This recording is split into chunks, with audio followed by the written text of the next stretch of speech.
It moves like a missile and thinks like a drone. The F-47 isn't a prototype, it's a global power play. While China builds swarms, the US just leapfrogged the world with a Mach 5 plus monster that covers a mile every single second. At $300 million a unit, this tailless ghost is just the beginning of the end for traditional aviation. But here's the real mystery.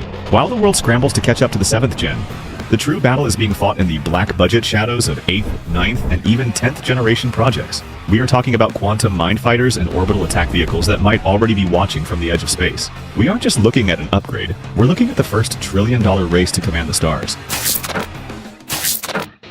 F-47, beyond the numbers.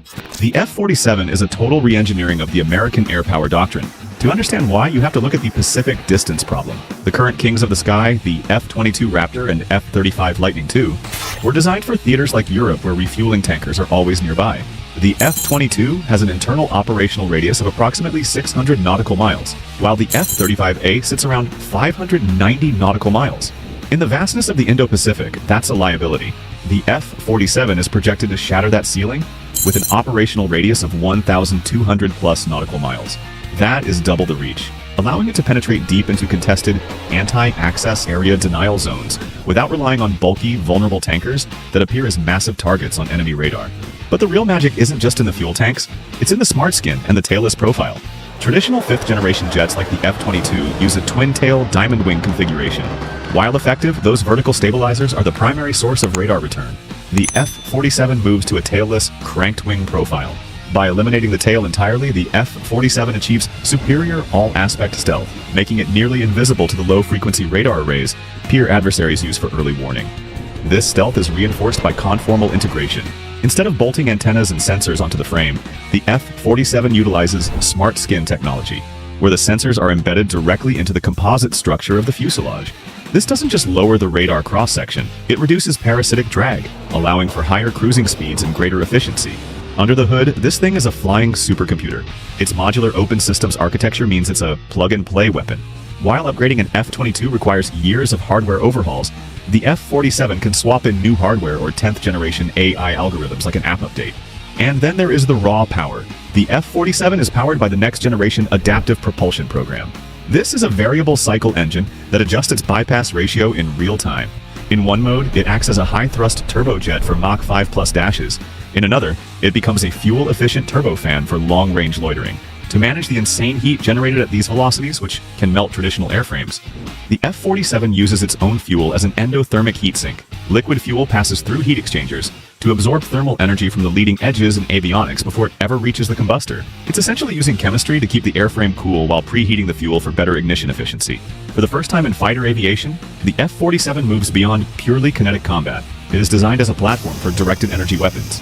Its anti-missile laser system is enabled by massive onboard power generation from variable cycle engines, allowing high-energy lasers for hard-kill defense. Incoming air-to-air missiles can be intercepted at the speed of light, forming an impenetrable defensive envelope around the jet. To keep that system alive under combat heat, the next-generation adaptive propulsion engines use a third stream of airflow dedicated to cooling and thermal management, preventing the laser hardware from overheating.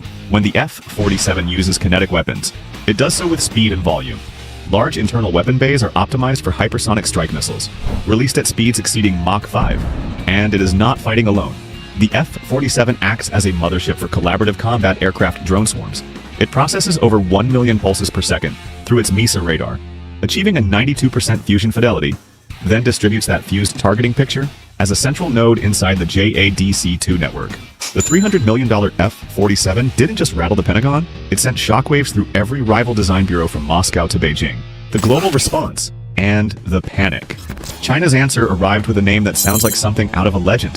The Baidi, or White Emperor. Unveiled as a full-scale mock-up at the 2024 Zhuhai Air Show, the White Emperor isn't just a plane, it's an integrated space air fighter. While the US is perfecting the F-47, Beijing is talking about a Mach 5 monster capable of operating at the very edge of the Earth's atmosphere.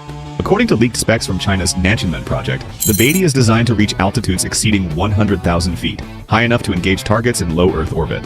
Its physical design features a dark, multi-sectional canopy intended to protect the pilot from the intense radiation and thermal loads encountered at the edge of the atmosphere.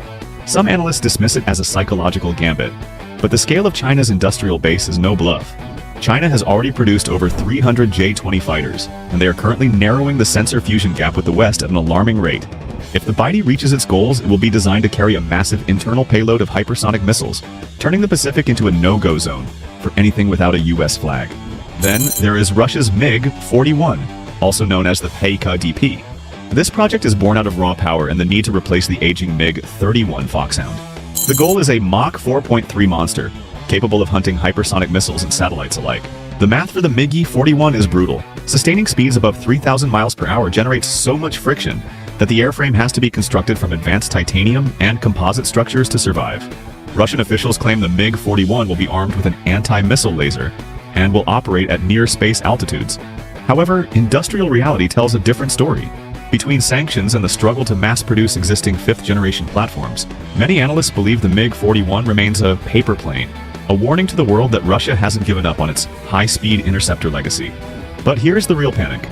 The US isn't just building a better jet, they are moving the goalposts. While rivals scramble to hit 6th-gen benchmarks, the US is already drafting generations 8, 9, and 10. The Air Force is already requesting $2.75 billion for NGAD development in the 2025 budget alone, a figure projected to rise to $5.72 billion by 2029. The race beyond speed. While the world is just starting to wrap its head around 6th-gen tech, the Pentagon's secretive black budget is already funding projects that skip entire generations of physics. By the time we hit the 8th generation, the cockpit is gone. This isn't just unmanned optional, it is pure autonomy. We are talking about the Service Academy's Swarm Challenge and DARPA's Offset program taken to the extreme. In this generation, a single quarterback aircraft doesn't just lead a few drones. It commands a self-healing swarm of hundreds of microjets. These swarms use reinforcement learning to invent new tactics mid-flight, sacrificing individual units to shield the collective. The front cost here shifts from the price of a jet to the price of the algorithm. A trillion-dollar software war where the side with the faster processor wins the sky before a single shot is fired. 9th gen is where we stop fighting the air and start weaponizing it. Research into atmospheric skimming flight paths and living anemometer models suggest aircraft that don't just fly through wind, they use it. These platforms operate in the near space zone between 60,000 and 100,000 feet, utilizing quantum-enhanced AI to predict enemy movements before they even happen. By integrating quantum AI synergy, these jets solve complex battlefield optimizations in milliseconds, tasks that would take a modern supercomputer hours. We are talking about 92% fusion fidelity expanded to a global scale. In the 9th gen, the aircraft doesn't just react to the battlefield. It uses predictive analytics to ensure the enemy's missiles never even find a lock. Then there is the final frontier, Generation 10. This is the realm of DARPA's most classified X-plane concepts and orbital attack vehicles. We are moving beyond the atmosphere entirely. Imagine a space-air hybrid that can launch from a standard runway, skip off the top of the atmosphere at Mach 10+, and strike any target on Earth from orbit. This is the evolution of the SR-72 Dark Star and the Liberty Lifter concepts, combined into a single lethal platform. These are the orbital ghosts, machines that move so fast and so high that they are technically in space, yet can dive back into the atmosphere to deliver a payload with pinpoint accuracy. At this level, the cost per unit becomes irrelevant because the machine itself is a global deterrent. We are no longer looking at an airplane. We are looking at the ultimate weapon of the trillion-dollar race to the stars. And if you're ready to see what the Pentagon doesn't want you to see, you know what to do. Subscribe to Front Cost and hit the bell, because in the generation war, if you aren't looking ahead, you've already been deleted.